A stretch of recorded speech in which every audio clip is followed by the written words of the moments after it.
Look at Hi, you. everybody! Hey, it's Friday. Already? October 15th. Here's the deal, though.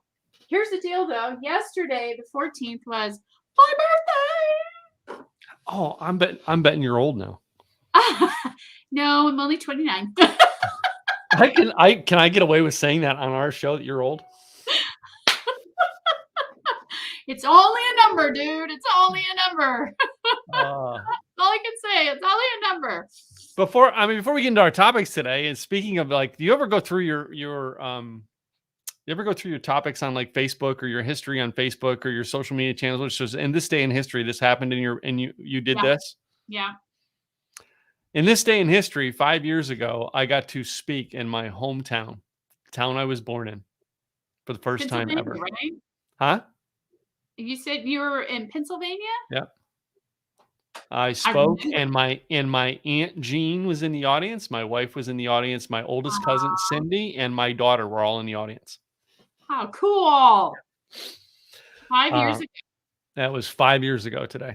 Wow. Yeah, there are some I see and I think, oh, I don't even remember that one. That was pretty bad. That one just went choo. And unfortunately, this week, all right, a friend of mine that I finally reconnected with in July, on Wednesday night, passed away from COVID. Oh, I'm sorry. You know. And I replayed he was on my podcast in August, and I replayed the podcast this morning. Aw. And it's like we reconnected. He was on my podcast. I was going to go be on his podcast, and like he got sick right after being on my podcast. And you know what I mean? About 3 weeks. He was in the hospital on ventilators for 3 weeks. He was at home and just passed out. Yeah. So That's sad. sad. He was That- very much an anti-vaxxer, and but he was always like, I'm an anti-vaxxer, but I'm willing to live with the consequences Yeah. type deal. So I mean, I'm pretty sure he knew that even though he died of this, that he accepted his fate, and he's like, nope, I believed in this. And I think that's all of us need to do, is just, whether we believe it or not, you have to accept the consequences of your decision. So Yeah. Whatever that decision is. yeah, it is. Yeah. So I'm sad to see him go, because he was a great, great friend, and you know what I mean. Things like that. It's just, that's been a tough week for me. So on the personal level, what's going on other than your birthday today? What's going on in your world this week? Oh, well, we're still trying to sell a house. Anybody want a house? It's a beautiful, beautiful house. It's just, all the kids are in school now, so a lot of people they're hemming and hawing, which I don't get, because everything I've read, the rates are going to go up in 2022. The difference is really because you're in a family neighborhood, aren't you? You really probably should have had yours. When did you first list it? In September, because that's when we got it all done. So we kind of missed the boat in regards to that. You should have listed it in June. Yeah, but we weren't ready. We were right in the middle of doing everything and painting and fixing this and fixing that and packing, and we didn't. Yeah, so we kind of missed the boat. So yeah, because if you're in a family neighborhood, they're going to buy so that they are in by August. Yep. To start the school year. Yeah, I get it. I totally get it. Yeah. So we shall see. Yeah. We might put it on hold until the summer comes, and then do it again. We'll do this circus again. So does that mean you're going to be staying in California for another year? No. We've been discussing it. We'll probably just rent the house out temporarily, and then look and see how the market is. And if it's renting well and we're making enough money with that, we might just use it as an investment property and not even sell it. We shall see. Well, I as someone who does real estate rentals, don't stay in the investment property business in California for too long. Yeah. California is not a landlord friendly state. It is a renter friendly state. I know. Yeah. So we shall see. See. I you know what I mean? I know I have friends who live in California that own property in like Houston or San Antonio, Texas, because it's just a more friendlier place for investors. Well, our friends have their house across the street, and they've been renting it for 10, 15 years and had no problems whatsoever. And they use it to leverage for their other house because they have equity in that one. So they'll leverage that to do something on their new house, or they'll leverage that to get. So, I mean, that's an opportunity as well, because we have a lot of equity in our house too. So it's when you have equity, it's different. When you don't have equity, then it's kind of, I know I have one of my rentals I own in 100% outright, but it's in our corporation's name. And now I've been advised by my new mentors that, you know what I mean, don't have too much equity in a rental property, because that shows a lawyer who wants I'm not going to have it because it's a condo, but if it was a house, it would show a lawyer the opportunity. Oh man, they've got some money in this thing. We can sue them and get this much out of it. You know what I mean? Type deal. And it's a real estate rentals now is a game that wasn't this game it is now 10 years ago. Yeah, it's and we've never done it, so we'll see. We'll see what happens. Anyway, we might get an offer in the next couple of days. It's hard to say, because we still have about a window of 2 weeks, and then at that point. Hold on, let me summon the summon gods and see when the offer is coming. Oh, sale gods, please. When is the sale coming? All right. The sale gods tell me on October 32nd. 32nd. Yeah, that's a date. October. Anyway. So what topics do we have today for our wonderful weekly discussion, Miss Katrina? Well, the first one I thought it's one that I personally had a hard time with, and that's when you meet someone, how do you remember their name? Because it was something that I really wanted to get good at. My husband is fabulous at this. He will remember their name. He'll remember the conversation. He'll remember all of this stuff. And it amazes me how he remembers all of that. And I'm lucky if I remember who they were, what their name was. And I think the main reason why we do it a lot of times is our listening skills, like we've talked about before. Yeah.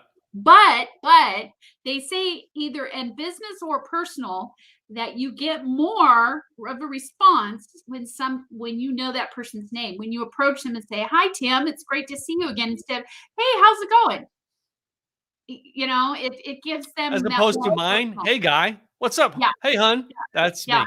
Hey, dude, whatever. Yeah. So do you remember the story of Craig and Brian? Is it Brian Tracy? So Craig liked Brian Tracy because he remembered his name, and then he had him speak on his stage. And Brian Tracy gets on the stage and goes, "Oh, so thank you for that great introduction. What was your name again?" Yeah, I remember that. But Craig knows everybody that he meets. He's really good at that. He is good. Actually, I can tell you the first time I ever attended Craig's seminar, he had not met me in person, but he talked to me on the phone, and I was sitting in the first or second row on the right side, because back then he only had the two rows, right? And I was on for him it was the left side. For me it was the right side, looking up, right? And you know what I mean? Like I did something, and he looked out in the audience. He pointed at me. He said, "Tim, right?" You know, and I remember him doing that. Yeah. He's really good with names. He's really good with faces and remembering people. It's very rare that he doesn't remember somebody or their name. Very rare. I suck at this. So I'm sure you got some great points to help me with it, right? Yes, we do. Well, first of all, there's 3 things that you can do to help remember their name. Okay. The first one, which I'm guilty of and a lot of us are guilty of, is instead of trying to impress them by saying, "Hey, my name is such and such and I do blah, blah, blah, blah, blah," listen to them, because 9 times out of 10, when you're trying to impress on them is when they've said their name and you've missed it, because you're so into trying to impress and trying to tell them your funny story or whatever, you've missed their name. So they say that's the first thing, is when you're going up to somebody, and we've talked about this before in regards to listening skills. You're there to talk to them. It's all about them. It's not about you. And when you make it that way, now you're going to remember their name more so, because you're going to hear it. Mm-hmm. So that's one of the reasons why a lot of people don't remember names. That's one thing you want to keep in mind. The other thing, and this is helping me, is you want to repeat their name back at least 3 times. So, Tim, it is so nice to meet you. I'm really looking forward to going to your event on October 20th, Tim. So tell me more about this. And tell me how I can get a hold of you, Tim, through your email or whatever the case may be. 3 times that you're repeating their name, and it solidifies the name in your brain more, so that now you're going to remember it. No, but I still like I have people on my podcast that I have to ask because their name's spelled differently or are out differently. But I Yeah. have to ask them, and I still get on camera and screw it up. Yeah. And I'll Well, repeat it 3 times and still get on camera and screw it up. well, here's the thing that for me, I see the face and I will think they look like a Brenda to me, and their name is Stephanie. And I keep calling them Brenda. They're like, once again, my name is Stephanie, not Brenda. It's like, but you look like a Brenda to me. So a lot of times, because we feel that the name doesn't match sometimes with the face. Does that make sense? I mean, it just, you hear their name and you think, oh, that fits them perfect. Or, oh, I wouldn't have guessed that. I would have guessed that he better Bob or, a Bill or Steve, not a, you know what I'm saying? So I think sometimes that's what my problem is I'll see the face and remember the face. I can remember a face, no problem. I know where I've met them. I remember, what we discussed and so forth. But the name is the hardest part. I'll see them and I'll say, oh, we met at da da da da da da, and they'll say, oh my god, I can't remember. I can't believe you remember that. And then I'll say, and I have to guiltily admit, I forgot your name. So I would but remember if I seen their tattoos or something. Then I would remember. especially if they're on the face, right?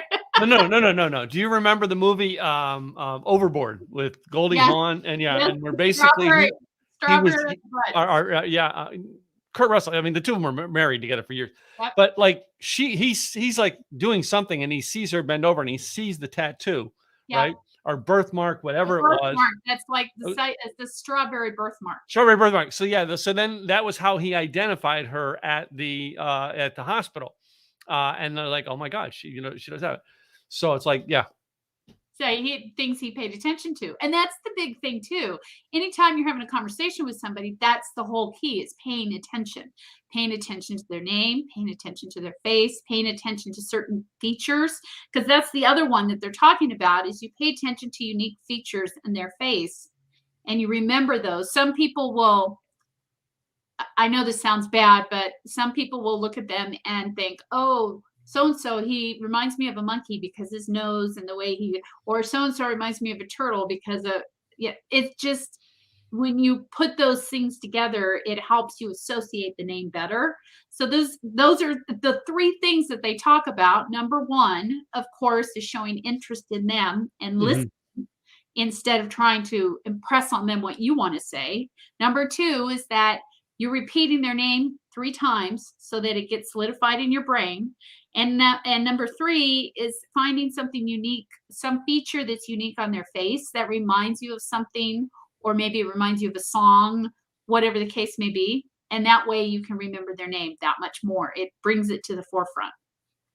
So I have to remember that you have red hair. Right? And then I won't forget you, right? Yes, absolutely. Absolutely. How about all right, now I'm going to go here and I know you're going to slap me upside the head because I'm a smart ass in this whole thing. But what if you're wearing a red dress, all right, and you just happen to have on black panties that day and I can see them through it? Well, then I'm sure you would remember them. Because I really would call you red, huh? Because here's a funny story. When I was in high school, in those days we had business classes. Yeah. This was a typing class that we were taking. And I don't know if this teacher, he was one of those old fashioned, had the bald, looked like he was more of a banker than a teacher. Yeah. He'd always wear, the very, very conservative outfit and so forth. This day, and I don't know if he had a new girlfriend he was trying to impress or what, but this day he had a red shirt on, red underwear, and white pants where they showed right through. He was trying to impress you. And when he was walking up the aisle, we were just whistling and, hey, sexy. And he's like, and then when he realized he had one of those sweaters over, he put the sweater around his waist for the rest of the day. So he never lived that down. Never lived that down. But we remembered him. I mean, to this day, I remember him. I don't remember his name, but I remember him.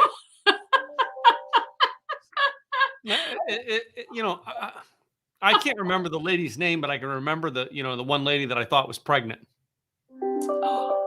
That wasn't? That wasn't. Yep. Oh. Not a Still good on a date. Still went on a date with her though. Not a good thing. No, Yeah. no, Anyway, no. shall we move on? Well, we still have more on this. I I'm know not you have more on this. so I'm getting off my distractions to get the subject out so people actually can learn something as opposed to my demented mindset.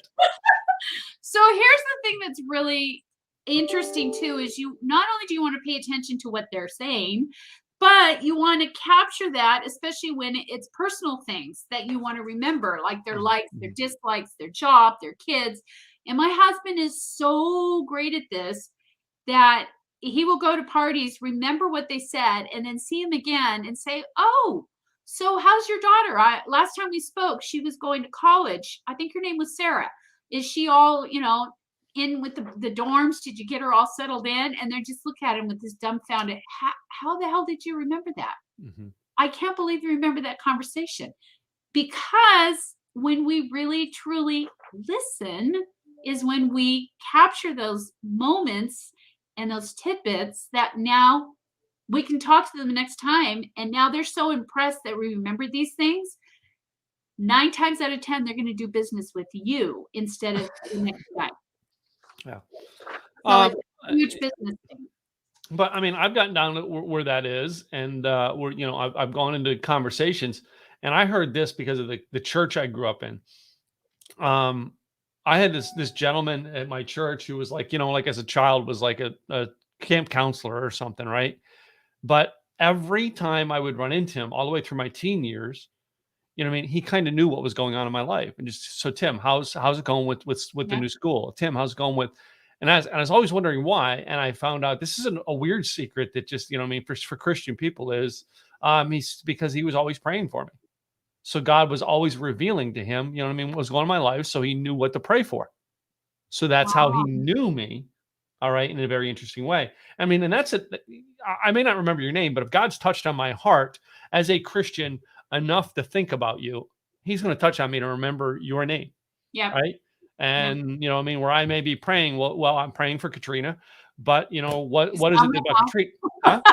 To sell my house. Yeah, well, that's it. If God is gonna impress on me to, all right, pray for her, pray that she would sell her house. Yep. You know what I mean? It's a spiritual connection that will also help you remember names, I think. Yeah, I agree. I totally agree. It's great for business, personal, whatever the case may be, but those are the key things that you want to remember when you're trying to remember that name. Yes. So our next topic, and this is an interesting one because I know I take at heart reviews and testimonials, especially when I'm buying a product on Amazon and you're going through the reviews to see, did they like it? Did they not like it? What did they like? What didn't they like? So on and so forth. But here's the deal. Right now, the FTC is starting to really crack down on fake reviews. And they're fining companies upwards to $43,000 per violation. But what are they labeling as a fake review? Well, the way they look at it is a fake review, and there are certain words in there that they pick up. If it's too good, then it's too good to be true, so to speak. And believe it or not, there's actually companies out there that pay people to do just this. They will pay them to go online, look at a product. They haven't even tried it. And then if they tried it, what would they do as a review? That would be a positive review. Whether they tried it or not. I agree that should be wrong because you're not somebody who's actually bought the product. All right. No. We ask for testimonial reviews from when people come attend our events. All right. But we want it from the people who attended the event. Now we try to get it at the event because they're still in the experience. Exactly. You know what I mean? But I've learned to be very discerning when I'm reading people's reviews. All right. And like, if I read a book, so I don't know you, Katrina, but you're telling me about your book you have. I go to Amazon and I start reading the reviews of the book. I'm analytical of the reviews because I can read the review based on, all right, this guy read it, but he also read it on the day that his mom died. All right. His dog ran away from him and his wife divorced him. So he was having a bad day, and any review he wrote that day was probably a bad day. I mean, I can analyze that. But That's why I asked, what are they considering the fake reviews? I did not know. I didn't realize that there was companies that just went out and did reviews. Yep. All That's right. all Like we do. we do books where basically we'll release a piece of the book to a bunch of our friends and say, hey, go write a review for this. Yep. You know what I mean? Or even the podcast. By the way, please go write a review. All right. Give your review to our podcast. Thank you. For Business Juice Pod. How fantastic it is. Yeah. And it better be a good review. Yeah. And give it a good review now.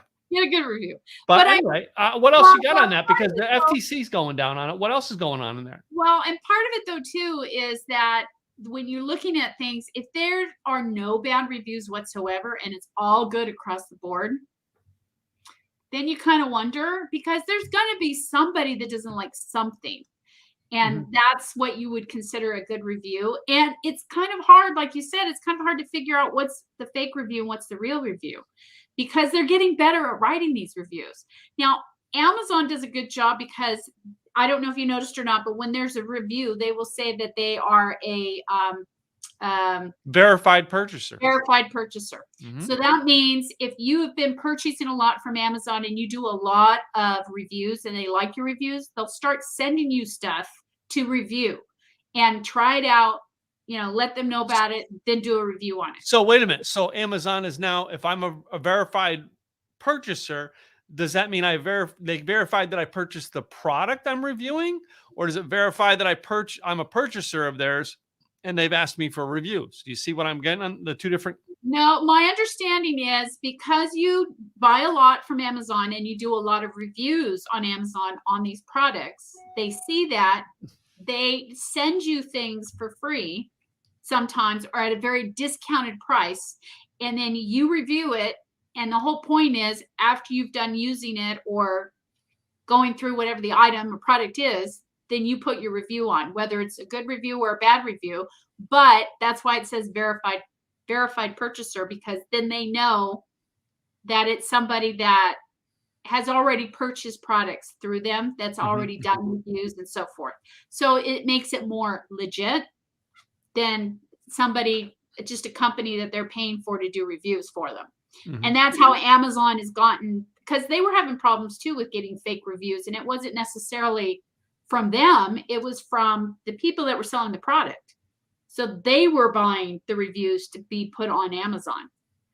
Then Amazon cracked down on them and decided, no, this isn't going to happen. You know, we want to make sure these are real, legit reviews, so that when people are buying these, they're not getting this product and then having that all these people coming back and saying, hey, I read your reviews and they're bullshit because of this, this, and this.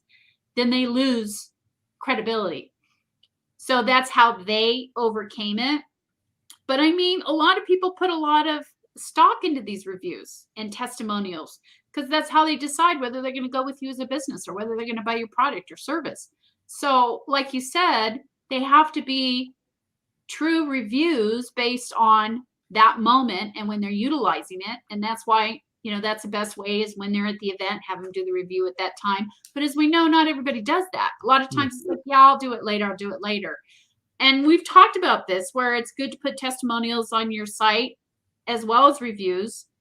But just like with anything, when you're trying to buy something, you do your homework. And what I do is I go through all the reviews, the bad ones as well as the good ones. I go through the newest ones and the older ones. Because if you notice, with some of the older ones, they're not so good, but the newer ones are. So they've either improved the product, so it's doing better, or are they starting to buy reviews and now they're getting, you know, so that's another way to start looking at things and trying to figure out, is this legit or not? Should I trust these reviews or not? Well, let me do this as far as reviews. All right. How often do you go to Yelp? You don't? No, I don't go to Yelp, because Yelp has already been, they've had their own problem with reviews. Well, let's face it. This is something, I mean, I remember going back 5 years. I helped a company in Orange County, California do this to try to help improve their Yelp reviews because they had a lot of negatives.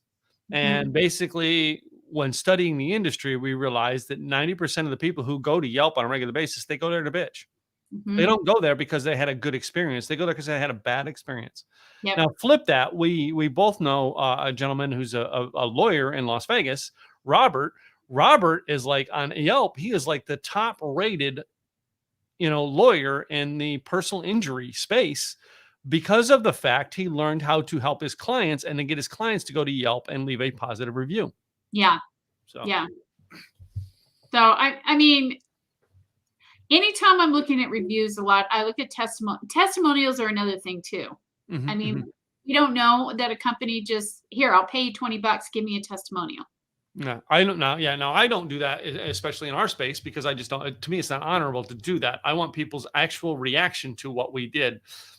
The testimonials that are on my pages, for instance, I have one of them on there that was an event that I held in 2013. It might've been 14, where basically I gave people the instruction on how to go home and use a basic computer recording and record an audio program.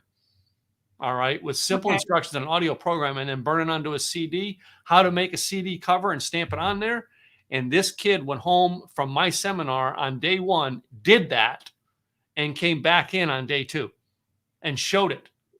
He actually did a testimonial. It's in my testimonials. If he goes, I can. And he showed me how to do day 1, trying to do it. And I went home and did it, and he raises it up. I'm like, I'm putting that testimonial on my page.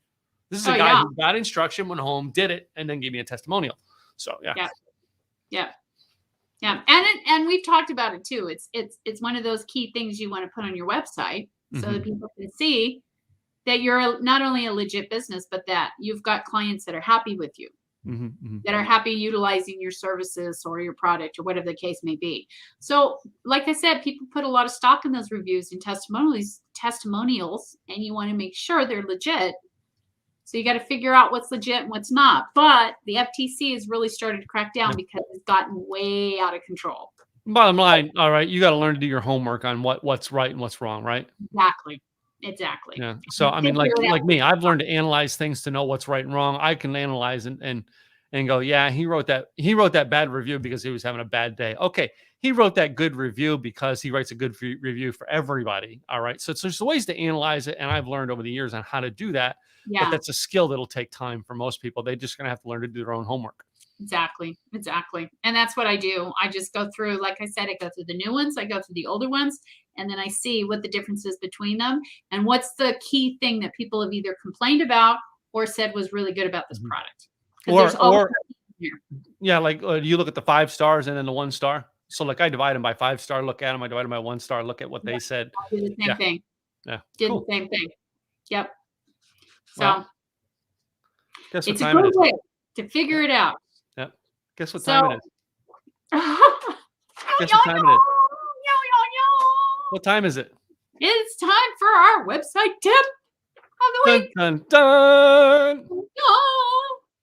What is it? I'm sure you got a website tip for the week. This is a good one, guys. This is a good one. So here's what I want to talk about. And this is one thing that a lot of people don't do. Whether you build your website or you have someone else build your website, who's maintaining it? And here's the thing is I've had more clients that will have someone build it for them, and now the website's down or it's corrupt or something's gone wrong. And 9 times out of 10, it could have been not even a problem in the first place if they'd had somebody go in and update the plugins or the themes or went in to make sure the links are working. Because when there's broken code or broken links or an image isn't there, I'm sure you've seen where there used to be an image and now there's just a square or this little tiny cartoonish image that doesn't mean anything. These are things you always have to make sure are up to date. So always go in, update your website if you built it, and you want to do it at least once a month, if not more.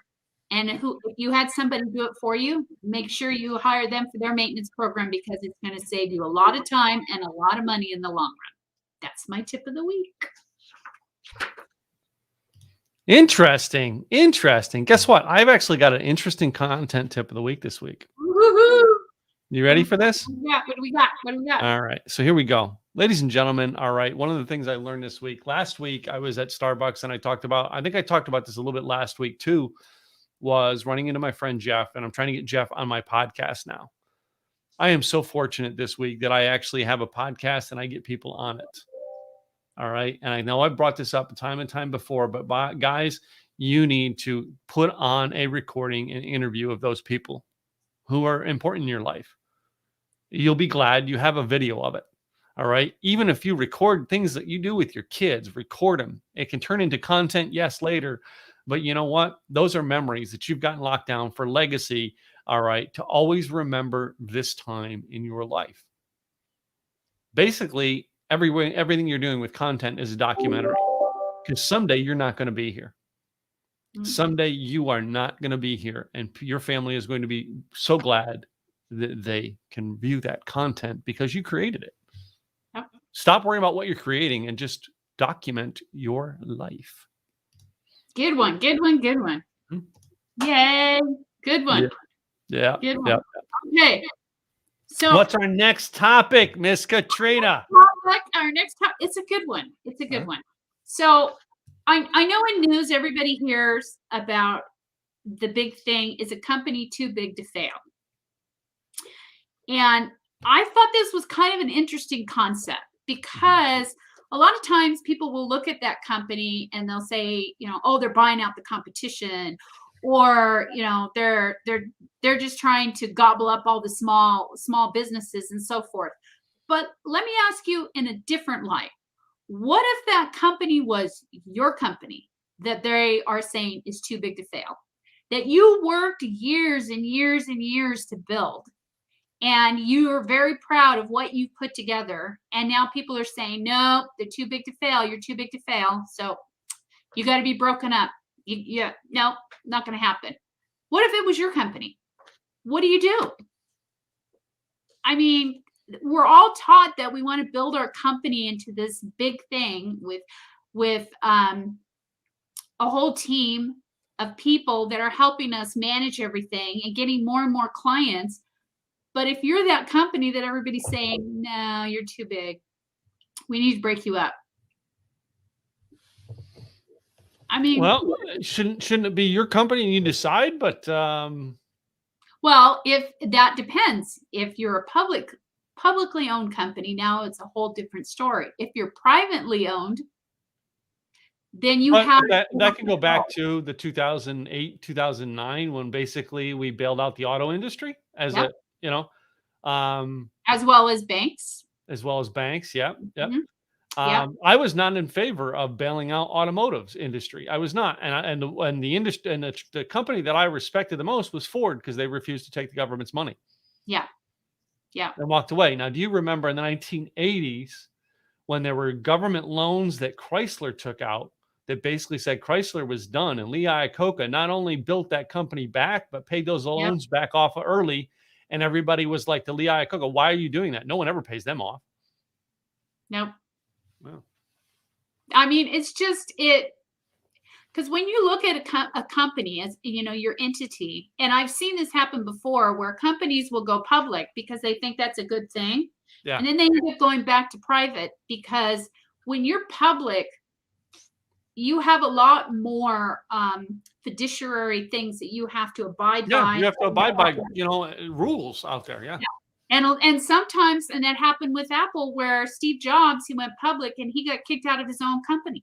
Mm-hmm. It was his company. He built it. But once he became public, he had to have directors and a board. And because he wasn't playing nice with them and he saw things differently, they said, you're out. No. Bye. And that was his own company that he built. Yeah. I mean, eventually he came back and he, Well, yeah, when the company realized that he was the secret sauce to make it work, then they couldn't bring him back. But still, that's why I think I know there's pros and cons of being publicly owned and privately owned. But personally, as a business, I think you're better off being privately owned, because you have more control over your company. When you're publicly owned, whether you're making more money and you've got investors now and you've got more money and more security to a certain degree, you have a lot less control to a certain degree.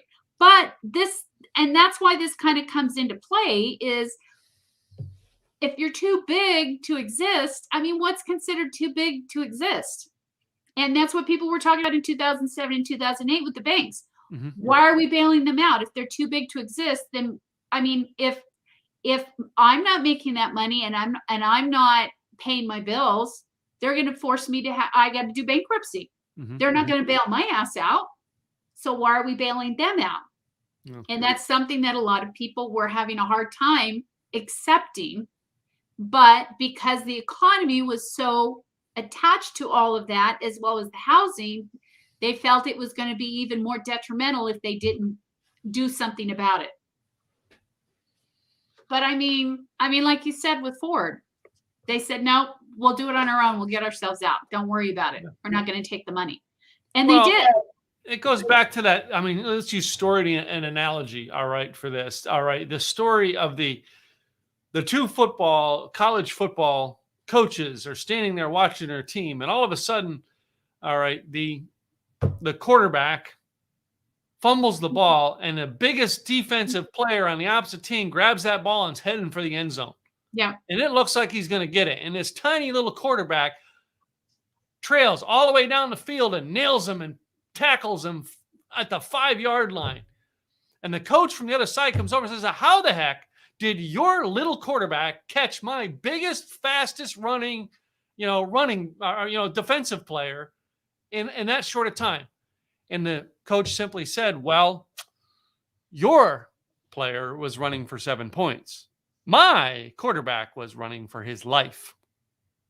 Something about when our life is at stake or our business is at stake, we do extra. We put in the extra, shall we say, the extra oomph, the extra work. All right. We'll work 16 hours a day if we're going to lose something we built. Yep. But if I'm just like, well, this one's, I'm having a hard time with this. Hey, Katrina, can you help me out? What happens next time when it doesn't work out? You help me out once, you can help me out again, Katrina? Yeah. Now, I didn't give you much reward for helping me last time, but will you do it again? That's why, you know what I mean? Is too big to fail? Too big to fail? I don't know. Sometimes maybe it's good that big fails and it opens up small and it lets small take back over. We have a good friend who's in a mastermind with us, Paul Fink. Paul Fink taught me something many, many years ago. He doesn't use national banks. He uses his local banks for his business. And I'm like, why, Paul? And he said, well, there's anything that happens on a national thing, I'm still dealing with a local, I'm still dealing with a local bank. And I know the guy who's the president of my bank by name. I can call him up. Mine too. Yeah, he says, you go call Chase or Wells Fargo or Bank of America. You might know a branch manager. Yeah. Maybe what you get is, if you want to dial 1, if you want to do this, dial 2. I just thought this was an interesting concept, because I know we really hound on this with companies and that they're too big to fail. But like I said, if it's your business, that's a totally different thing. And like you said, yeah, it's good to have small, but then those small businesses were the ones that said, okay, you're gonna offer me $30 billion to take my, okay, here you go. It's their company to make that decision on too. So I know I made an offer to someone for their business in the past few weeks, and I'm about to make an offer to someone else for theirs this week. So anyway. But and that's the thing that I was looking at, is they say, oh, we're gobbling up all the competition, or they're gobbling up all of their competition so they don't have to worry about it. But the fact still remains, that business that they're gobbling up had an owner that started that business that made the decision to sell that business. It's his business. Yeah. Hey, by the way, do you know that in America today, that if you don't like the company you work for, you know that you can go start your own business? Did you know that? Yeah. You can start your own business right now. Yeah. Right now. It's very easy to do. Yeah. So I just thought this was an interesting concept, because it is.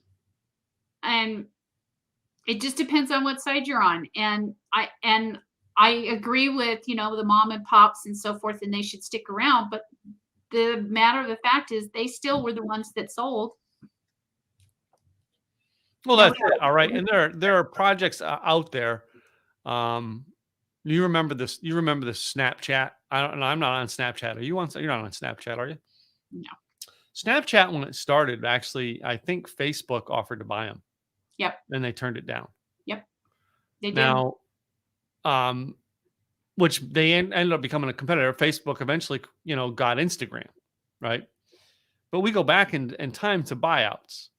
Yahoo offered how much money to buy Facebook? A lot. Yeah. And they turned it down. Now, does anybody even know Yahoo? Is Yahoo even up anymore? It is. It is. But it's just that's how much things have changed. When sometimes companies go, oh, wait a minute, this is worth something. I might go build it. Right.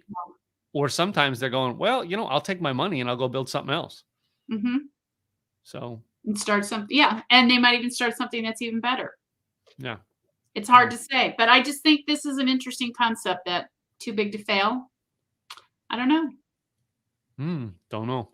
Don't know. Never been attacked by a tree. Do you remember that movie? Do you even remember it? What movie? Karate Kid 2. Oh no, God no. Okay, so Karate Kid 2, he's going with Mr. Miyagi to his homeland, right? And they get off the plane at the airport, and there's a picture of a karate guy chopping, wood. That's his example. You can chop board.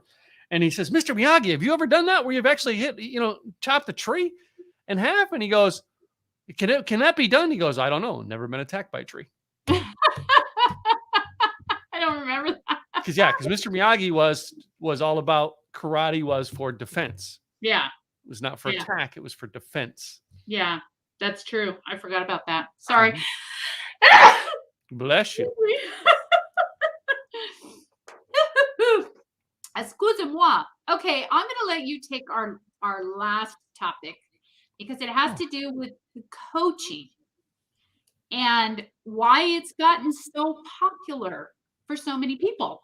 Well, it's interesting. First of all, before we go into the topic, is last night I actually sat with a gentleman and he was explaining his business model to me, and he used this word coaching several and like in the 5 minutes description of his business, he used the word coaching like 17 times. And I said, "Can you explain to me what you do and how you help people without using the word coaching?" He couldn't do it. He never thought about it. Oh. He never thought about explaining that because we again, you and I know because we have coaches. We know what coaching is. Mm-hmm. And has the coaching industry got so big again? Is it getting out of control? All right. What do you think personally? What do you as listeners? What do you think of the coaching industry? Has it become a whole balloon on itself? I don't know. It's been different. It's been unique. Yeah. But so often, I've told people for the past 8 years, stop using the term that I'm a life coach. I'm a business coach. No, explain what you do and how you help people and stop saying you're a coach, because the name coach is becoming down, and people are going, they're looking down on this word in this industry. Yep. Now, how many coaches, by the way, do you have, Katrina? Well, I have 1, 2, 3, probably about 4 or 5. Okay. All business or some of them personal? They're probably they are all business. All business? Okay. So you don't have anybody in the personal space for like personal motivation or anything like that, right? No. Well, there are a lot of people, probably a lot of our listeners, all right, who have like and I want to say like, an empowerment coach, kind of like Tony Robbins is. He's an empowerment coach, right? Mm-hmm. And what has happened in this industry is so many people are not right. They're not finding what they really need. They just hear the term, you need a coach. Mm-hmm. Well, let's start off with, what do you need? Yeah. Right. What do you do to find out whether a coach is right for you? Yeah. How do you decide that? Too often, I think we've been, and I've got this in the notes, that too often we've been like, do we go for a certified coach or an uncertified coach? Do you know, by the way, Katrina, do you know if any of your coaches are certified? I believe some of them are, but I can't guarantee all of them are. I know 2 of your coaches that aren't. I know 2 of them who aren't. So anyway, I could probably guess, Yeah. but Coaching certification. I actually was talking again. I saw this gentleman last night. We talked about this because the programs and stuff he used to work with was a coaching certified company, mm-hmm. coaching certification company. And I had a client who worked for one of those coaching certification companies, where basically she was hosting the training for the coaching certification. And one day she realized she's training someone else's stuff on how to be certified as a coach. And one day the guy went, well, I kind of like don't the fact that you're putting in an advanced class, because she started coming to an advanced class past it. And they're like, well, we don't like that because it's not in our curriculum. All right. And I can't think of this guy's name or what the coaching company was, but basically, she ended up parting ways and created her own coaching certification program. Mm-hmm. Well, anybody can create a coaching certification program. Yep. It's the difference is, are you creating the certification in coaching or certification and coaching what you do? Mm-hmm. That's the distinction I want you guys to put out in coaching, because I could have a simple, easy marketing coaching certification, but it's not about certifying you to be a coach. It's certifying you to teach the curriculum that I teach and I have created. That's a success that you've shown over and over again with your clients. That is a success because they followed your coaching system. Yeah, exactly. And that's the hardest part, I think, too, is when people are looking for a coach. I know this was hard for me up front, is how do you find that right coach? How do you figure out, is this the right coach for me, or is this the right coach? Because in reality, I had hired on a coach. I didn't have the money to really hire on this coach at the cost I did. And as I was going through, I was realizing, hold on, she's not really coaching. She's just selling. Oh, I have VA. I have a whole VA group that will help you with that. So you sign up with them, and now she's making even more money. Oh, I have a whole law team that they can help you with, and now she's making more money. I mean, it was constantly money going in her pocket, but I wasn't getting any help, and I was getting this huge binder that was this big. Here, if you follow all these steps, you'll be successful. She wasn't really coaching. She was a salesperson, and coaching is, truthfully, I sat last night hosting. Sorry. I sat last night hosting this event. All right, my local meetup. Right, and only one gentleman showed up of the four who said they were coming, and I sat there one-on-one with him and basically gave him coaching, because I said, okay, you basically got me for the hour. You might as well take advantage of it. Ask away. And he asked questions, and I gave him, and literally he was there with his notepad, just like I am all the time, writing down, okay, that's a good idea. I need to put that down on my paper, right? Yeah. Because he would ask something, and I said, well, this is what you need to do and why. And then I asked him a question. I remember asking him about, what followings he had on social media trying to sell his book. And I said, okay, you've got this following over here on LinkedIn. Here's what you should do to try to find out if people on LinkedIn that are your followers are interested in that subject. Here's what you should do. And I gave him advice, and he wrote down, okay, this is step one I got to do. This is step two what I got to do. But he told me the problem, number one. Number two, I asked him questions to clarify the problem. And number three, I gave him a solution. Yeah. Now, coaching is, yes, that's a start for you. That's a great place for you to find coaches, is those people who do that.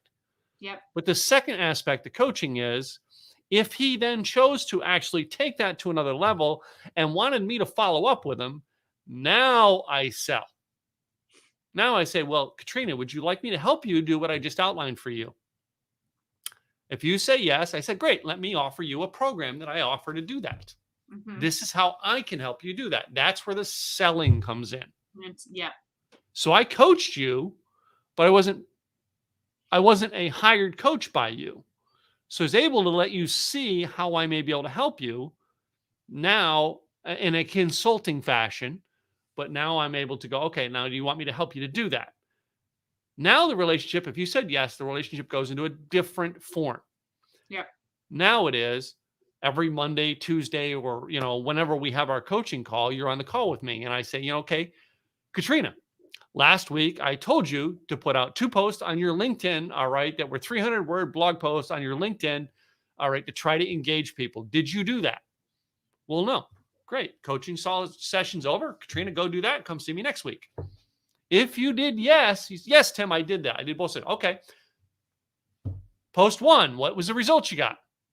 Yeah. Post 2, what was the results you got? Now the next coaching session is about how to take the results and move that post to do the next task. Again, now I'm taking consulting and coaching. I'm asking you questions and then giving you tasks to go do and following up with you next week. So here's a question for you, because I know there's a lot of people out there that are getting into the coaching business. Mm-hmm. And I know that depending on who you talk to that have either been in the coaching business for a while or are just starting, they have a hard time, at least is what I hear, they have a hard time with the consulting piece. Mm-hmm. Because they want to give, they have all this information they want to impart, but when people call them and talk to them, they get that free consultation up front, and then they call them again and say, well, you gave it to me for free. Why do I have to pay for it now? Mm-hmm. So I think that right there is a hard piece when it comes to coaching that I see a lot of coaches struggle with. I've seen in a lot of the groups that I'm with is they really struggle with that consultation and the sale, and how they're going to get them in to make them realize that, okay, this is worth it. This is worth my time. This is worth the effort. I'm ready to get started. Yeah. At the end of the first consultation always has to have, first of all, I believe everything you do should have a call to action. Yeah. The end of the first consultation, you should be, number one, your last question should be, does this help you? Yeah. Yes or no question. All right. Yes, this does help. Great. Would you like to put it into action? Would you, or I should say, would you like me to help you put it into action? Yeah. Now, when they say, well, what does that include? Now is your chance to explain, this is how my program works. Too many coaches and consultants out there are not doing that two-step right there. Yeah. Did this help? Yes. Would you like to learn how I can help you move forward with it? Yeah. Yeah. And I think that's the hardest part with coaching, the coaching industry in general, is that I think some of them, whether they go through a certification or they get taught by another coach, I don't know if they're really being taught how to go through that process or how to get that sale. And most people, when you talk to about being coaches, is they do it because they want to help people. Yeah.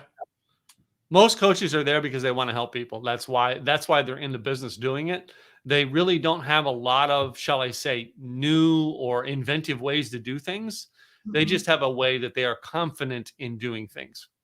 And they feel that because I'm confident in doing this and this worked for me, if Katrina wants my help, I reach out to Katrina and offer it. Katrina takes it. Yes, I help her. Katrina doesn't. I move on and I go help Sam over here.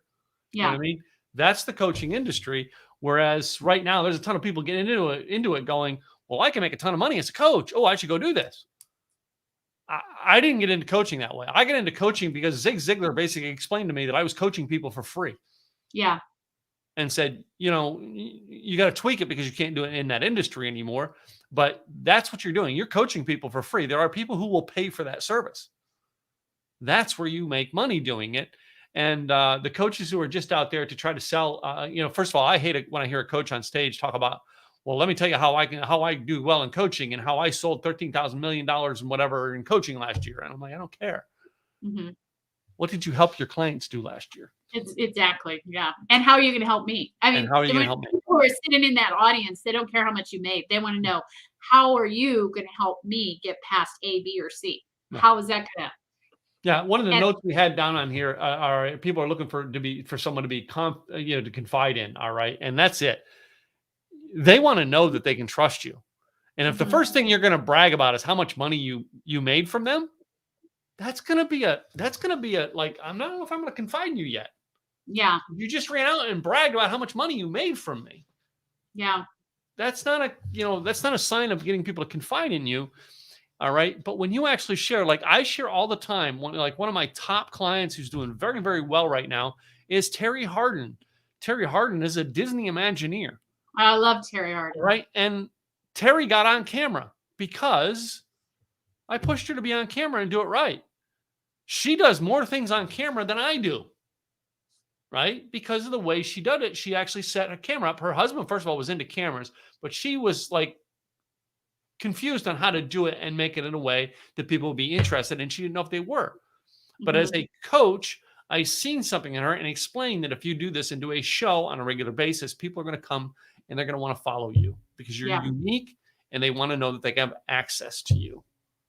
She did great. She's a great coaching client of mine, and I share her story everywhere because her first story was she started her video on Facebook Live with the phone like this.